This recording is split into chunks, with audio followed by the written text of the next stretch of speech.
তোমরা যারা বাঁকুড়া ইউনিভার্সিটির 4 বছরের আন্ডার গ্র্যাজুয়েশন সিস্টেমে পড়ছো তাদের মধ্যে একটা খুব বড় প্রশ্ন ঘুরছে, কোনো সাবজেক্টে ফেল করলে বা ব্যাক পেপার থাকলে সেই পরীক্ষা মোট কতবার দেওয়া যায়, রেগুলার এক্সাম বাদ দিয়ে আলাদা করে কত চান্স পাওয়া যায়, আর যদি কোনো চান্স না দেই তাহলে কি সেই চান্স পরে আবার ব্যবহার করা যাবে।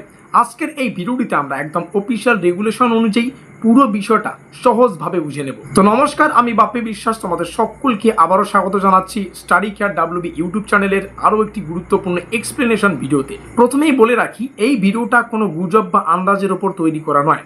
বাঁকুড়া ইউনিভার্সিটির বা বাঁকুড়া বিশ্ববিদ্যালয়ের অফিসিয়াল 4 বছরের আন্ডার গ্র্যাজুয়েশনের যে রেগুলেশন, অর্থাৎ আমাদের যে curriculum and credit framework of undergraduation programme, এর যে নিয়ম অনুযায়ী এই তথ্যগুলোকে বলা হচ্ছে।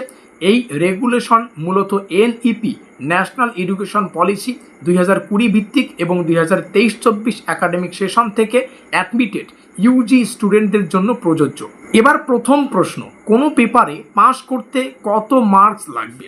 অফিসিয়াল রুল অনুযায়ী প্রতিটি কোর্স বা পেপারে কোয়ালিফাইং মার্কস হলো 40%, অর্থাৎ কোনো সাবজেক্ট বা পেপারে যদি 40%-এর নিচে মার্কস আসে তাহলে সেটি পাস হিসেবে ধরা হবে না, সেই পেপার ক্লিয়ার করতে হবে পরবর্তী চান্সে বা সুযোগে। এবার আসি রেজাল্টের ব্যাপারে। যদি কোনো স্টুডেন্ট কোনো সেমিস্টার এক্সামিনেশনে এক বা একাধিক পেপারে পাস করতে না পায় বা ফেল করে, তাহলে তার রেজাল্টে এরকমটা দেখা যেতে পারে যে ফাইনাল আউটকাম সেটা হচ্ছে এসএনসি, আর এসএনসির ফুল ফর্ম হচ্ছে সেমিস্টার নট ক্লিয়ার।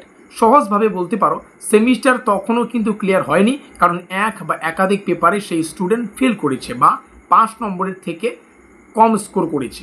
এখানে আরও একটা গুরুত্বপূর্ণ বিষয় তোমাদের মনে রাখতে হবে, এসএনসি মানে কিন্তু স্টুডেন্ট পুরো কোর্স থেকে বাদ পড়ে গেল এমন নয়।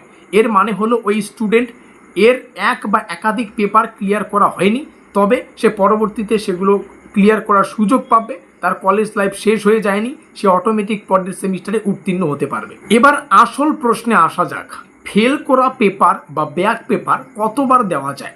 বাঁকুড়া ইউনিভার্সিটির অফিসিয়াল রেগুলেশন অনুযায়ী একজন ক্যান্ডিডেটকে প্রতিটি সেমিস্টারে এক্সামিনেশন কমপ্লিট করতে হবে 4টা সুযোগে, আর এই 4টা সুযোগের মধ্যে প্রথম যেটা আছে সেটা হচ্ছে রেগুলার অ্যাপিয়ারেন্স হিসেবে ধরা হবে।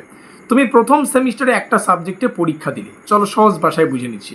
তো প্রথম সেমিস্টারে পরীক্ষা দিয়ে ফেল করলে সেটা তোমার প্রথম চান্স হয়ে গেল, বাকি আরও 3টা চান্স তুমি পাবে সেই ফেল করা সাবজেক্টটার পরীক্ষাটা সুসম্পন্ন করতে বা পাস করতে। তো প্রথম সেমিস্টারে যদি কোনো ব্যাক থাকে সেটা তুমি থার্ড সেমিস্টারে দিতে পারছো, সেটা তোমার দ্বিতীয় চান্স। থার্ড সেমিস্টারেও যদি না পারো, ফিফথ সেমিস্টারে দিচ্ছ, সেটা তোমার তৃতীয় চান্স। এবং ফিফথ সেমিস্টারে দিতে না পারলে সপ্তম সেমিস্টারে দিতে পারবে, সেটাই লাস্ট চান্স। সপ্তম সেমিস্টারে দিয়েও যদি পাস করতে না পারো, তোমার গ্র্যাজুয়েশন কিন্তু ক্যান্সেল হয়ে যাবে। এখানে আরও একটা খুব গুরুত্বপূর্ণ রুল আছে। অনেকেই ভাবে এই বছর ব্যাক পেপার না দিলে চান্স নষ্ট হবে না, মানে অনেকে মনে করে যে ব্যাক আছে, আমি এবার পরীক্ষা দিচ্ছি না, হয়তো চান্সটা নষ্ট হবে না। তো গল্পটা এটাই, ব্যাক এসেছে ফার্স্ট সেমিস্টারে, তুমি থার্ড সেমিস্টারে দিতে পারবে।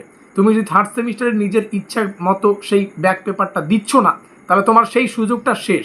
2বার তুমি চান্স হারিয়ে ফেললে পরীক্ষা অ্যাটেন্ড না করি।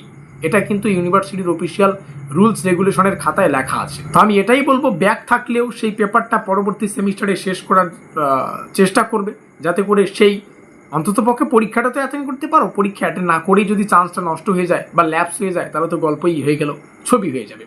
এবার ইন্টারনাল অ্যাসেসমেন্ট নিয়ে একটা খুব বড় প্রশ্ন থাকে যে ফেল করলে কি ইন্টারনাল অ্যাসেসমেন্ট, মানে আমাদের পরীক্ষায় যে ইন্টারনাল অ্যাসেসমেন্ট বা প্রজেক্ট যাই বলো না কেন এগুলো হয়, সেগুলো কি আবার আমাদের দেওয়া হবে বা আবার জমা করতে হবে? তো অফিসিয়াল রুলস অনুযায়ী ইন্টারনাল অ্যাসেসমেন্টে রিঅ্যাপিয়ারেন্সের কোনো স্কোপ নেই।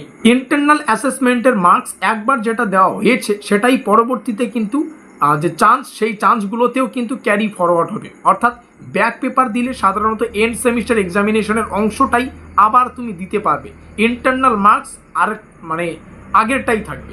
মানেটা একটু সহজ করে বোঝাই, প্রথম সেমিস্টারের গল্পটাকেই নেই। প্রথম সেমিস্টারে কোনো সাবজেক্টে যখন তুমি প্রথমবার পরীক্ষা দিলে, মনে করো কলেজে নতুন এলে, প্রথমবার পরীক্ষা দিলে, ইন্টারনাল অ্যাসেসমেন্ট জমা করলে, ইন্টারনাল অ্যাসেসমেন্টে ধরো তোমাকে ফুল স্কোরের থেকে, ভাবলাম একটা আনুমানিক নিচ্ছি, 10-এর মধ্যে তোমাকে 5 দেওয়া হয়েছে এবং তুমি লিখে সেই পেপারটা, একটা পেপারে বা মেজর পেপারে তুমি ফেল করেছো, ইন্টারনালে তোমাকে 5 দেওয়া হয়েছে। তুমি সেই প্রথম পেপারটার পরীক্ষা কিন্তু থার্ড সেমিস্টারে আবার দিতে পারছো ব্যাকলগ ক্লিয়ার করার জন্য। তো তুমি থার্ড সেমিস্টারে কিসের পরীক্ষা অ্যাটেন্ড করবে?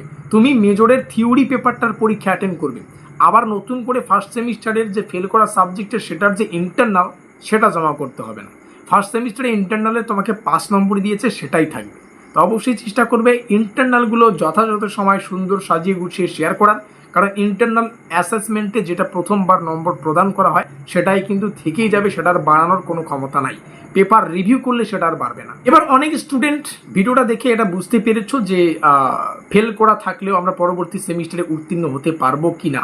তো এটাও একটু সহজ করে বলি, অফিসিয়াল রেগুলেশন অনুযায়ী আমাদের সেমিস্টার সিস্টেমে ফার্স্ট সেমিস্টার থেকে অষ্টম সেমিস্টার পর্যন্ত অটোমেটিক প্রমোশনের ব্যবস্থা রয়েছে, যেটা একটু আগেই বললাম।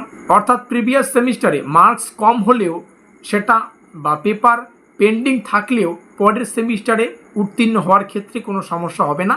এটা কি বলছে অটোমেটিক প্রমোশন, এটা ইউনিভার্সিটির রুলস রেগুলেশনের খাতায় লেখা আছে। এখানে আরও একটা গুরুত্বপূর্ণ প্রশ্ন তোমাদের মাথায় আসতে পারে যে ডিগ্রি পেতে গেলে আমাদের কি করতে হবে। অটোমেটিক প্রমোশন থাকলেও ডিগ্রি পাওয়ার জন্য কিন্তু সব সেমিস্টারে এবং সব যে পেপার সেই পেপারগুলো কিন্তু ফুল ফিল আপ করে ক্লিয়ার থাকতে হবে। তোমার অ্যাটেন্ডেন্স ঠিক থাকতে হবে, ইন্টারনাল অ্যাসেসমেন্ট ঠিক থাকতে হবে, তোমার পাস মার্কের মতো বা যে যখন তুমি এক্সিট নিচ্ছ সেটা কিন্তু ঠিক থাকতে হবে, তোমার নম্বর ঠিক থাকতে হবে, তবেই কিন্তু তুমি ডিগ্রিটা পাবে। সেটা তুমি 3 বছর করো 4 বছর করো।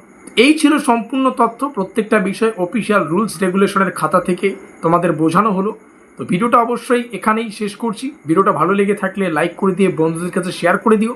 চ্যানেলে নতুন হলে অবশ্যই সাবস্ক্রাইব করে দিয়ে বেল আইকনটা প্রেস করে দিও। বাঁকুড়া ইউনিভার্সিটির প্রত্যেকটা অফিসিয়াল আপডেট, অফিসিয়াল গুরুত্বপূর্ণ তথ্য সবার আগে পাওয়ার জন্য। ভিডিওটিকে শেষ পর্যন্ত দেখার জন্য অসংখ্য ধন্যবাদ।